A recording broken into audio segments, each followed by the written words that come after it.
Hello, everyone. My guest today is Vivek Khandelwal. He is a two-time founder with experience of building martech products. He's got experience of working across telecom, education, and martech, building products that have touched over 100 million users. He's passionate about how mobile and web are shaping the future. And on the sidelines, he loves cycling and catching up with his favorite podcasts. Vivek, are you ready to take us to the top? Sure. All right, good. Tell us about your current company, Datability, and you've got a product, I believe. Let's jump into that. What do you guys do and how do you make money? All right. We run a product called iZooto, which is a browser notification platform for retailers and publishers. Classic SaaS product where retailers use iZooto to push notifications to their users for retargeting, engagement, retention, right? And they pay us on a monthly basis for usage. Yep. Mm-hmm. And so, like on average, what's the customer paying you per month? Would you say? Our typical customer, a retailer, would be paying us anywhere between $150 to $200 as of now. Yeah. Okay. And what controls how much money they're paying you? Is it number of notifications sent, number of website hits? What is it? Right. So our pricing is based on their growth metric, which is the number of subscribers who have opted in to receive notifications. Yeah. Okay. And are these the things when you go to like a retailer site, it'll have a little pop-up across the top that says, hey, like allow us to ping you when a new product comes out, something like that? Yeah. Yes, absolutely. Yes. Okay, great. So again, these customers paying anywhere between $150 and $200 a month, and they're paying based on how many subscribers opt in. Give me more of the backstory here. So when did you launch the company? We started off almost 2 years, 2 months back. We started in March 16. Okay, 2016. So it's been about a year and 2 months. 2 years, 2 months, yeah. And you have a history kind of in working across many different product lines. Give me a sense of what the products were that you said drove over 100 million users on, and why jump directly into martech? Right. So prior to this, we used to work on products which were dealing with telecom operators. We used to work with almost all the leading operators in India, which includes your Vodafone, Airtel, and so on and so forth. Right? We are building solutions we are building mobile products which were delivered over either SMS, USSD, voice, or mobile web. This is we go as back as 2010, 11 right now. We built a company for almost about 6 years, 7 years in fact, right? We had built solutions around edtech, and then we had basically flipped the same platform and turned it into an ad tech platform as well, right? There we sort of, because we worked with almost all the large operators in India, we covered close to about, at a point in time, we were covering almost about 350 odd million users across all the operators. Yeah, but what does that mean? I don't understand. So you worked on all these platforms. What were you delivering for them? We were helping these operators monetize their subscriber base. Yeah. So all the operators enjoy access to a certain amount of inventory across their user base, right? And this inventory exists in multiple formats. This inventory exists on voice calls, on SMS, on USSD, right? We were helping these operators monetize this inventory, right, using our platform. You mean like literally someone in India would open up their messages that people have texted them, and one of the messages would be an advertisement that you monetized for the network? Yes. For instance, you made a phone call to a friend, you cut the call, you got a balance alert or SMS, and that balance alert was then appended with a small text, ad. Yeah. What do you mean a balance alert? Sorry, your prepaid balance, your mobile top up time. Yeah. So I'm calling you in India. You're one of my friends. In the middle of a phone call, I get an ad? No. After the phone call ends, you are informed that you have X many minutes left in your talk time. And by the way, here's an ad for you. Yeah. I see what you're saying. Okay, so what happened to that company? We left the company for investors. We eventually quit the company because we wanted to build a bunch of products which were on data and martech on top of our existing offerings, right? And our investors didn't sort of believe in that specifically. So we quit the company, left for investors, and moved on. So how much had the company raised before you guys quit? We had raised about close to $1 million in total. Yeah. Okay. Now, over a period of 3 years. Did new investors come in and buy you guys out, or you guys just quit and left the company with the investors? No, we just left the company with investors. Okay. Interesting. So, and that didn't kind of hurt your guys' reputation at all? That was a nice ending, or was it kind of chaotic? It was a nice ending, right? It wasn't chaotic for sure, right? We moved on in peace. Mm-hmm. We had nothing, nothing bad against the company or the investors, right? It was a profitable company when we left it, so yeah, that's okay. And this new company, have you bootstrapped it or have you raised capital? This is bootstrap. Okay, Absolutely. good. That's so you're going, we're not raising capital again. We're just going to own it. And how many of you guys are there? How many founders, and what's the team size today? We're about 4 founders right now, and we are now about 32 people. Okay. Yeah. Everybody based in India? Yes. Okay. And what have you scaled to in terms of total customers?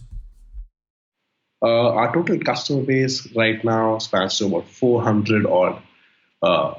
400 odd retailers plus publishers across the globe. Okay, so about 400, and you said ARPU earlier was $150 a month. So you're doing what, about 60 grand a month right now, something like that? Actually, we are doing about 98,000 grand. Yeah, $98,000 a month right now. So ARPU is a little bit higher. ARPU is a little bit higher.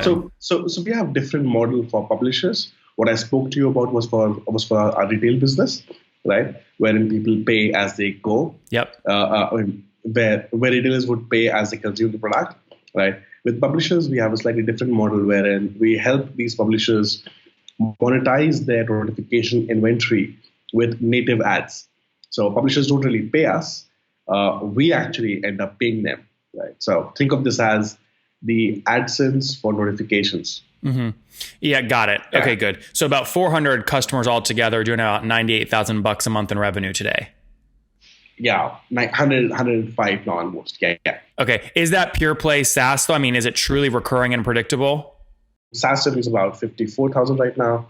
The non-recurring revenue has again been fairly consistent and recurring as well. But again, because it's not really classic recurring revenue, that's about another 55,000 more. So tell me about, obviously churn in this kind of business is very critical. Tell me about your churn. Right. So the bulk of our business when we started off was in India, was from India, right? We worked with practically every single large enterprise customer in India, right? Knowingly that these customers would sort of churn at some point in time, right? We've been sort of able to control churn now so far to about about 5%, right, of our on a monthly basis, right? That's on a logo. That's on a logo. 5% logo per month, and is it gross or net? That's net churn. Okay, got it. Okay, from a revenue point of view, we have net negative churn as of now. How negative? -2, -3. And that's annually or monthly? That's monthly. Okay, got it. That's great. Yeah. And what's so the way obviously you get net negative revenue churn is your expansion revenue covers up any lost revenue, right? So talk me through the upsell process. When you take someone from $200 a month to $400 a month, how are you driving that upsell? Do you have an inside sales team or is it no touch? Okay, so we do have an inside sales team and a customer success team as well, right? Both teams sort of ensure that the end customer is able to consume and get the maximum ROI from the product, right? Again, the way our pricing is structured is that it ensures that as the customer grows themselves, right, they start paying us more and more. So we've had customers because they're paying based off subscribers. Yes, right. So the moment they get more traffic, they have to sort of upgrade to one next year and so on and so forth. Yeah. Got it. And what's your growth rate today? So 54,000 in pure SaaS today. Take me back a year. How much were you doing? We were at about $16,000 in last April. 16,000? 16. Yeah. Yes.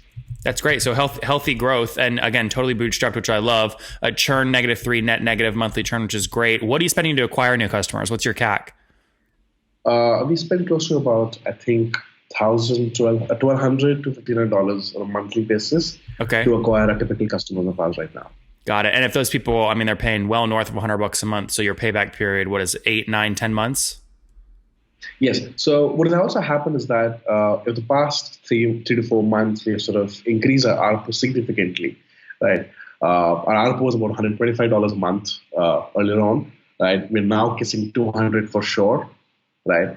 because a lot of our customers are now expanding quickly into the tier of $500, $200 per month slab as well. Yep. Right. So that sort of helped us grow consistently over a period of time now. Yep. Yeah. So payback periods have happened quicker because they're paying more per month. Are they typically paying annually or no, it's monthly? So we get about, I think 10 to 20% of our monthly deals are annual. Got it. 10 to 20%. And where are you finding these customers? How are they finding you? How are you closing them? Two ways of discovery as of now for us, which have worked for us. One is inbound. We invest a lot of effort in our content marketing. Yeah. Right. We produce some great content on our blog, case studies on a regular basis. That sort of helps us, as it does build a marketing list for ourselves as well. Right. That's one. And second is we have a referred by iZooto concept, which is visible on the website for our free users. So that sort of drives a lot of significant visibility for us. Mm-hmm. Sorry, the free users come from where? So the publishers really are the free users for us, right? And so let's say you land up on a website on BuzzFeed, for example, and you see the notification. Is BuzzFeed a customer? No, not really. Okay. No, BuzzFeed is not a customer. Why not? When do you close them? We actually are now entering in the US market as we speak. Good. Our customer, though, is, for example, Yahoo Taiwan, right? Who? So whenever somebody goes to Yahoo Taiwan. Yahoo Taiwan. Yes. Okay. So Yahoo Taiwan, you're going to go there right now. You will see the pop-up, obviously, and a small prompt saying that powered by iZooto, right? Got it. The powered by branding. A lot of visibility for us. A lot of brand traffic comes from there. A lot of brand searches are driven from there. And we also get a significant amount of referral traffic as well from these websites. What do you assume lifetime value is on these customers at a minimum? My sense is a typical retailer of ours, right, would sort of last with us from the data we've seen so far at least 10 to 13 months, at least. Yeah. And then we're going to take 13 times, call it 120-ish per month, then assume lifetime value is what, about $2,000, something like that? So again, the $120 is a monthly payout, right? Over a lifetime, they would end up paying us somewhere around $300 to $400 towards the end of their cycle, typically. You mean in terms of your growing revenue to that per month? Got it. Yes. So what do you assume that expand? Yeah. What do you assume the dollar amount is on the lifetime value then? You could comfortably assume somewhere north of $250. Yeah. North of how much? Yeah. $250. $250. No. I'm talking about the lifetime value. So lifetime value, right? So yeah. So you're looking at just about $3,000. $3,000. Got it. Okay, that makes good sense. $3,000. All right, very good. Healthy business here, Vivek. Let's wrap up with the famous five. Number one, what's your favorite business book? My favorite business book is Hard Thing About Hard Things.